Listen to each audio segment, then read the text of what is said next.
Morning class इससे back video में हमने एक्सरसाइज 8.2 क्वेश्चन नंबर 8 तक क्लियर किए थे। एक्सरसाइज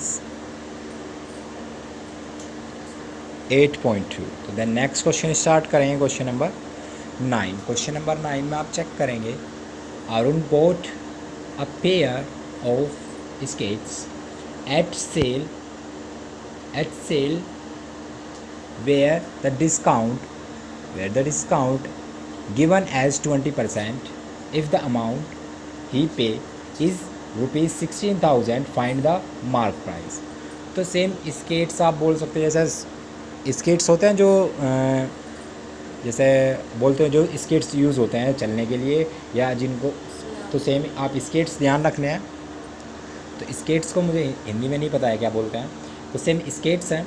अब उस स्केट्स के लिए वो जो पे कर रहा है, जो पेइंग अमाउंट है वो कितनी है, 16,000 और उस पर उसको जो मीन्स पे कर रहा है मीन्स अमाउंट पेइंग अमाउंट है। तो ये क्या है, हमारे पास सेलिंग प्राइस है और डिस्काउंट कितना मिल रहा है 20%। डिस्काउंट कितना मिल रहा है 20%।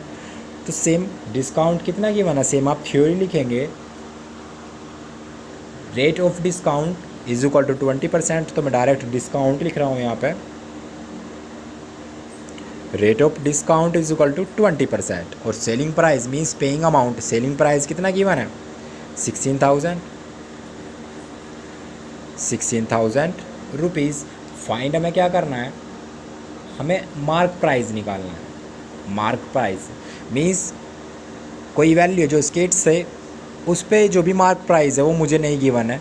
तो मार्क उसने 20% डिस्काउंट मिला, 20% डिस्काउंट मिलने के बाद कितना मैं पे कर रहा हूँ, मीन्स अरुण कितना पे कर रहा है 16,000। सिंपल एग्जांपल आप अपने आप पे भी यूज़ कर सकते हैं। जैसे फॉर एग्जांपल आप किसी शॉप में जाते हैं, कोई वैल्यू आप ख़रीदने जा रहे हैं, कोई भी चीज़ आप ख़रीदने जा रहे हैं जैसे फॉर एग्जांपल बेसिक एग्जांपल लेने की, आप कोई बुक खरीदने गए तो बुक के लिए तो बेनिफिट नहीं होगा कितना ग्रेटर एग्जांपल। कोई आप टीवी खरीदने गए हैं, सिंपल एग्जांपल लेने की, आप कोई टीवी खरीदने गए हैं तो वो 16,000 में आप उस टीवी का जो प्राइस है उस प्राइस पे 20% डिस्काउंट मिलने के बाद मीन्स उसके मे बी एग्जाम लेट कर लेता है कि उसका डिस्काउंट, उसकी अमाउंट कितनी है 18,000 है, क्लियर 18,000 है। तो उस पर 20% का डिस्काउंट मिलने के बाद आप पे कितना कर रहे हैं 16,000 ही तो पे कर रहे हैं। तो आपके लिए ये 16,000 क्या होगा सेलिंग प्राइस और डिस्काउंट मिलने के बाद, और जो आपको डिफ़ाइन करना है मार्क प्राइस, तो वो आपके पास क्या होगा कॉस्ट प्राइस होगा। भाई उस पर्सन के लिए तो वो कॉस्ट प्राइस होगा, तो आपको एक टाइप से कॉस्ट प्राइस ही फाइंड करना है। कॉस्ट प्राइस बोले या मार्क प्राइस बोले तो सेम। अब 20% का डिस्काउंट मिल रहा है तो 100 में से जब 20 सब्ट्रैक्ट करेंगे तो कितना लेफ्ट होगा, एक 80% ही तो लेफ्ट होगा। तो लेट कर लेते हैं, let MP means mark price is equal to x, या मार्क प्राइस आप लेट नहीं कर रहे हैं तो डायरेक्ट आप लिख सकते हैं 80% of mark price is equal to 16,000। या तो आप लेट कर लेगा, एक्स लेट करेंगे तो यहाँ पे आप एक्स पुट करेंगे, अगर लेट नहीं कर रहे हैं तो आप इस वैल्यू को यूज़ नहीं करेंगे, डायरेक्ट आप लिखेंगे 80% of mark price is equal to 16,000। जब सिंप्लीफाई करेंगे 18/100 multiply mark price is equal to 16,000 is equal to 16,000, clear है। जब इस वैल्यू को सिंप्लीफाई करेंगे 0 से 0 कैंसिल हो जाएगा, या आप इसको कैंसिल ना करें, जब मार्क प्राइस निकालेंगे तो वैल्यू इस साइड में आएगी। तो mark price is equal to 16,000 multiply 10/8, यही तो वैल्यू आएगी। 8 2 16, तो वैल्यू कितनी हो जाएगी 2000 और मल्टी 16,000 है ना वैल्यू आपके पास, सॉरी 16,000 नहीं 1600 है, 1600 है वैल्यू। तो वैल्यू कितनी आएगी 200 और मल्टीप्लाई जब 10 से करेंगे तो वैल्यू कितनी आ जाएगी 2000। तो मार्क प्राइस आपके पास कितना आ जाएगा 2000 रुपीज़, यहाँ पर सेम आप रुपीज़ भी लिख लेंगे। तो mark price is equal to 2000 rupees. Same theory लिखेंगे आप, rate of discount is equal to 20%, rate of discount is equal to 20%। Selling price या सेलिंग प्राइस ऑफ या पेइंग प्राइस आप लिख सकते हैं, paying selling price of skates is equal to 1600, 1000 नहीं 1600 mark price निकालेंगे तो अकॉर्डिंग टू क्वेश्चन, यहाँ पे आप इस टाइप भी लिख सकते हैं, according to question 80% of mark price is equal to 1600, 18% of mark price equal to, तो 80% of mark price equal to 1600। जब सिंप्लीफाई 18%, 80/100 मल्टीप्लाई मार्क प्राइस, अगर या तो आप मार्क प्राइस की पोजीशन पे लेट कर सकते हैं, let mark price is equal to x, mark price of skates is equal to x. तो जब आप एक्स सिलेक्ट कर लेंगे तो आप एक्स की कंडीशन यूज़ कर सकते हैं। तो 80/100 multiply mark price equal to 1600। जब मार्क प्राइस निकालेंगे जीरो से, यहाँ पे जीरो कैंसिल हो जाएगी, 10 क्या करेगा मल्टीप्लाई 8 से डिवाइड करेंगे, 8 टू 16 कितना आएगा 200, और 200 multiply 10 is equal to 2000 rupees. तो mark price of skates is equal to कितना जाएगा 2000 रुपीज़। क्लियर है। इसके बाद नेक्स्ट क्वेश्चन चेक करेंगे, क्वेश्चन नंबर 10। क्वेश्चन नंबर 10 में क्या क्राइटेरिया आपके पास गिवन दिया है।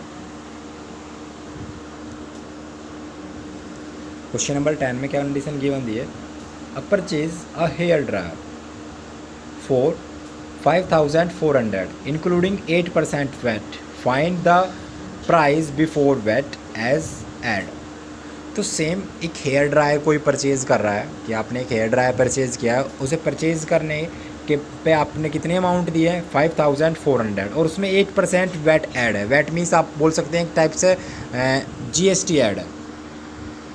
क्लियर है। एक अमाउंट ऐड हो गया कि ये वैल्यू ऐड हो जाएगी ना भाई, वैट आपके पास 8% वैट ऐड हो गया, 8% वेट ऐड हो गया, तो आपको प्राइस डिफाइन करना है जो वैट ऐड होने से पहले था प्राइस। तो सेम जैसे बैक क्वेश्चन चेक किया कि आपके पास 8% डिस्काउंट था, तो ऐसे ही अब की बार जब ये वैल्यू है आपके पास 8% वैट ऐड हो रहा है, तो 8% क्या हो जाएगा प्रॉफिट की फॉर्मेट में यूज़ होगा। 8% किसकी कंडीशन में यूज़ होगा, प्रॉफिट की फॉर्म में। तो आपके पास क्या गिवन दिया है, रेट ऑफ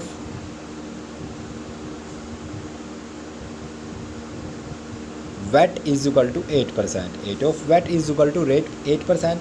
अब जो आपने परचेज़ किया तो वो आपके लिए क्या होगा, एक टाइप से सेलिंग प्राइस होगा, आपके लिए सेलिंग प्राइस होगा ना, सॉरी कॉस्ट प्राइस होगा, क्योंकि आपके लिए वो अमाउंट कॉस्ट की फॉर्मेट में यूज़ हुई है। या आप उसको वैल्यू यूज़ कर, और आपको क्या डिफ़ाइन करना है, ओरिजिनल अमाउंट आपको, मीन्स उसकी जो बैक अमाउंट थी वो आपको डिफ़ाइन करनी है। तो आपके पास क्या है, cost price is equal to 5400। तो आपको डिफ़ाइन क्या करना है, उसका ओरिजिनल अमाउंट फाइंड करना है। ओरिजिनल अमाउंट क्या करना है, फाइंड करना है। तो सेम जैसे आपके पास 8% जो वैट है, तो 8% वैल्यू इंक्रीज ही तो होगी। जैसे कोई वैल्यू स्टार्टिंग में 100 है, तो जब उसमें 8 वैट लगेगा तो वो आपके पास 108 ही तो अमाउंट यूज़ होगी, 108 अमाउंट ही तो यूज़ होगी। और सेम ये एक टाइप से आपके पास क्या है, कॉस्ट प्राइस है, या आप इसको कॉस्ट प्राइस ना बोलकर आप इसको प्राइस यूज़ कर सकते हैं इंक्लूडिंग वैट।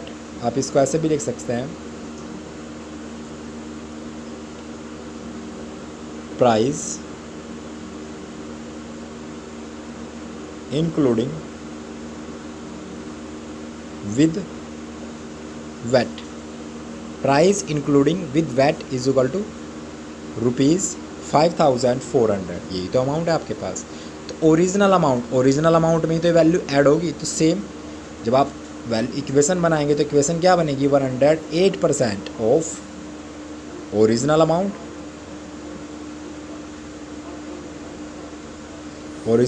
या original price is equal to 5400। 5400 यही तो वैल्यू आपके पास यूज़ होगी भाई। 8% वैट ऐड होने के बाद ओरिजिनल अमाउंट में ही तो ये ऐड हो रहा है, और आप कितना पे कर रहे हैं, एक टाइप से जो आपके पास इंक्लूडिंग वाली वैल्यू है वो कितनी है 5400। तो आप इसको यहाँ पे सिंप्लीफाई करेंगे, 108/100 multiply original price, 5400 according to question आपके पास यही तो इक्वेशन बनेगी। सेम यहाँ पे आप लिख सकते हैं अकॉर्डिंग टू क्वेश्चन, ये जो भी है जिस टाइप से आप यूज़ करना चाहे। जब यहाँ पे आप ओरिजिनल अमाउंट निकालेंगे,